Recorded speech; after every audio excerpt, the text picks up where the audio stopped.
Je ne sais pas si vous vous en souvenez, mais oui, en 2022 est sortie une saison 1 d'une série qui s'appelle House of the Dragon, qui est donc la première série spin-off à Game of Thrones, sachant qu'on sait qu'il y a plein d'autres séries qui sont prévues. D'accord?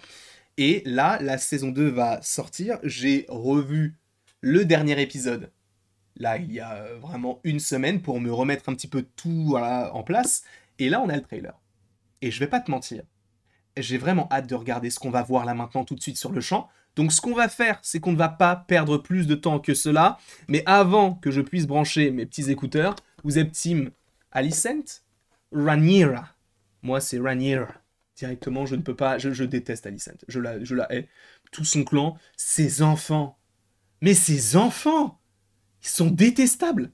Mais ils sont dégueulasses. Je les déteste. Je vous rappelle quand même qu'il y en a un, même s'il ne contrôlait plus son dragon, qui a tué l'enfant de l'autre. Hein, voilà. Bref, quoi qu'il en soit, on va mettre les petits écouteurs. On va regarder donc ce teaser trailer. Je crois que c'est un teaser trailer. Qui dure à peu près 1 minute 25. On va se décaler comme ceci. Et on va regarder le trailer en profitant de ce que nous avons en face de nous. Let's go! Est-ce que vous avez du son? Oui. Errors were made in the hours following King Viserys' death. Oui, parce qu'elle ça finissait sur... Elle avait appris que son fils était mort. Daemon le meilleur. Daemon, incroyable. Je vous le dis, incroyable Daemon. Many will die. Oui, toi, oui, j'espère. Ah oui, c'est vrai qu'il y a lui aussi. And the Sœur... victor will eventually ascend the throne.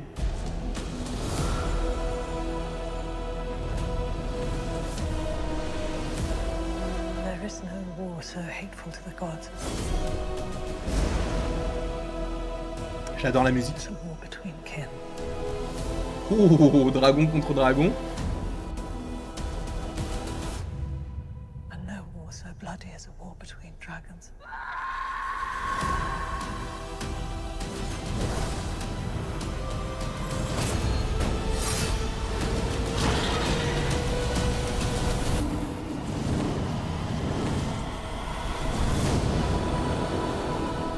Ce dragon est juste énorme. Mais c'est pas le dragon... Alors, je ne me souviens plus de son nom. Je sais que c'est une vieille dragonne. C'est bien ça. Summer 2024, du coup, sur Max. Est-ce que, d'ailleurs, ça sera déjà dispo en France, sachant qu'on a déjà... Enfin, moi, j'ai pris le Pass Warner.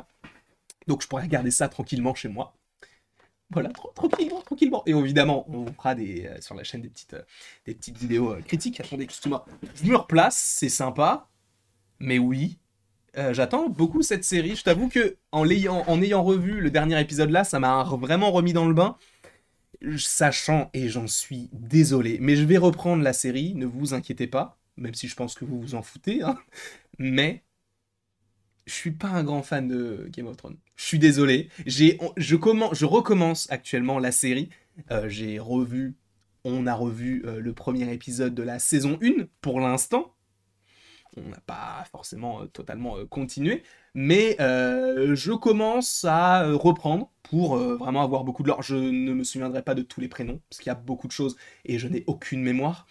En vrai, il y a même un moment donné où quand je savais que ça allait adapter donc la danse des dragons, j'avais voulu lire le livre. Je me suis dit, ça serait assez intéressant de se renseigner, mais de manière littéraire. Comme pour la série sur le Seigneur des Anneaux, je m'étais dit, en vrai, juste pour avoir même du lore, pour moi, je vais relire, enfin même lire tout court, parce que je ne les avais jamais lus, les livres Le Seigneur des Anneaux. Je ne sais pas si vous vous en souvenez, mais j'avais bien commencé à lire le premier. Bon, depuis, ça fait 3 ans que je n'ai pas repris. Mais c'était... moi, je suis pas forcément fan de ce genre d'univers. C'est pas ma tasse de thé. Mais c'est vrai que j'ai commencé très très tard. Parce que là, je crois que Game of Thrones, il y a 8 saisons. J'ai vraiment été à jour quand il y a eu l'épisode de la saison 8, l'épisode 3, je crois, où il y avait la bataille. Mais tu sais, il y avait une luminosité, elle était... Genre, tu voyais rien, la nuit, quasiment. Et j'avais rattrapé à ce moment-là, parce que du coup, j'avais beaucoup de retard. J'avais 8 saisons, enfin 7 saisons de retard et 3 épisodes. Donc il fallait que je rattrape et tout. Et je t'avoue que j'ai peut-être pas forcément apprécié ce programme-là à sa juste valeur, sachant que je pars avec donc une sorte d'handicap par rapport à mon appréciation de la série, parce que je ne suis pas forcément le plus grand fan de ce genre de série.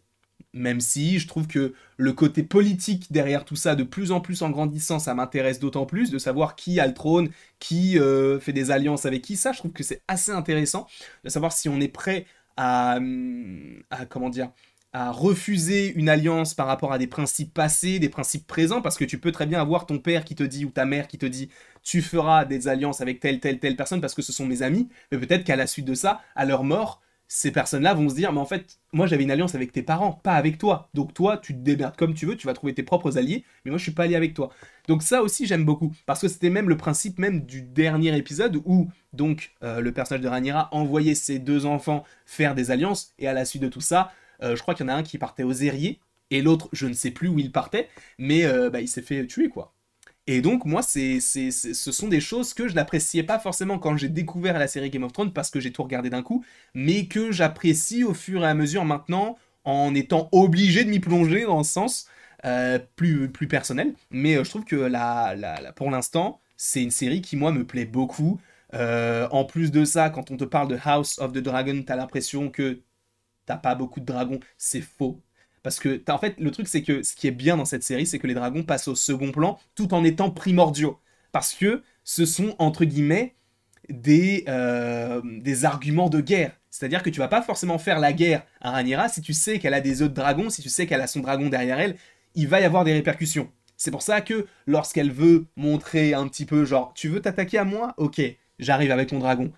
Et ça joue beaucoup, donc il faut quand même qu'il y en ait.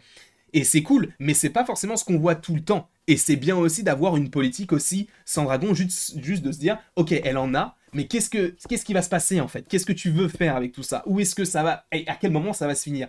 Moi, c'est quelque chose que j'avais beaucoup aimé dans la saison 1. Par ailleurs, j'avais eu la chance de regarder l'épisode sur un grand écran, puisque j'étais invité au Grand Rex à l'époque. Et il y avait les acteurs de Sir, alors je sais plus comment il s'appelle, Sir Cranston? Non, c'est pas lui. Sir, je sais plus, mais c'est le bâtard. C'est le fils de Yinche, celui qui est gentil parce qu'il est amoureux de Rhaenyra quand elle est jeune, c'est très bizarre, et qui finit par être méchant parce qu'il s'allie avec l'autre maison. Lui, il y avait lui, et du coup il y avait Millie Alcock, donc la jeune Rhaenyra aussi qui était là, et c'était très très cool, c'était une superbe expérience. Mais oui, le découvrir sur un grand écran c'était particulier, mais même sur petit écran, en fait, le truc c'est qu'ils arrivent véritablement à te prendre dans cette série, là où j'ai pas forcément été pris dans Game of Thrones, là sur House of the Dragon, pardon, oui, totalement. Et en plus, rendez-vous compte que cette série coûte à peu près 2 fois moins cher qu'une série comme Secret Invasion. C'est une dinguerie, alors qu'il y a plus d'épisodes, que c'est beaucoup mieux fait, et qu'il n'y a pas forcément plus de célébrités d'un côté ou de l'autre. C'est bon, tu vas me dire, il y a Samuel L. Jackson. Ok, oui, non, c'est vrai qu'il doit coûter assez cher. Mais bref, en tout cas, du côté de la série House of the Dragon, moi j'ai été totalement conquis. J'ai adoré vous proposer des reviews épisode après épisode. Et de toute manière, c'est ce qu'on va faire et on va continuer à le faire pour vous proposer du contenu, en tout cas je l'espère, de qualité, à mon échelle bien sûr. Et de vous donner mon avis à chaud comme on le fait habituellement. S'il y a un nouveau trailer, on réagira, sachant que pour rappel, cette saison 2 sortira durant l'été 2024. En tout cas, je vous remercie grandement d'avoir regardé cette vidéo. N'hésitez surtout pas à l'aimer, à la partager, à la commenter et à vous abonner si ce n'est pas déjà le cas. Et après tout ceci, il ne me reste plus qu'à vous dire à la prochaine pour la prochaine.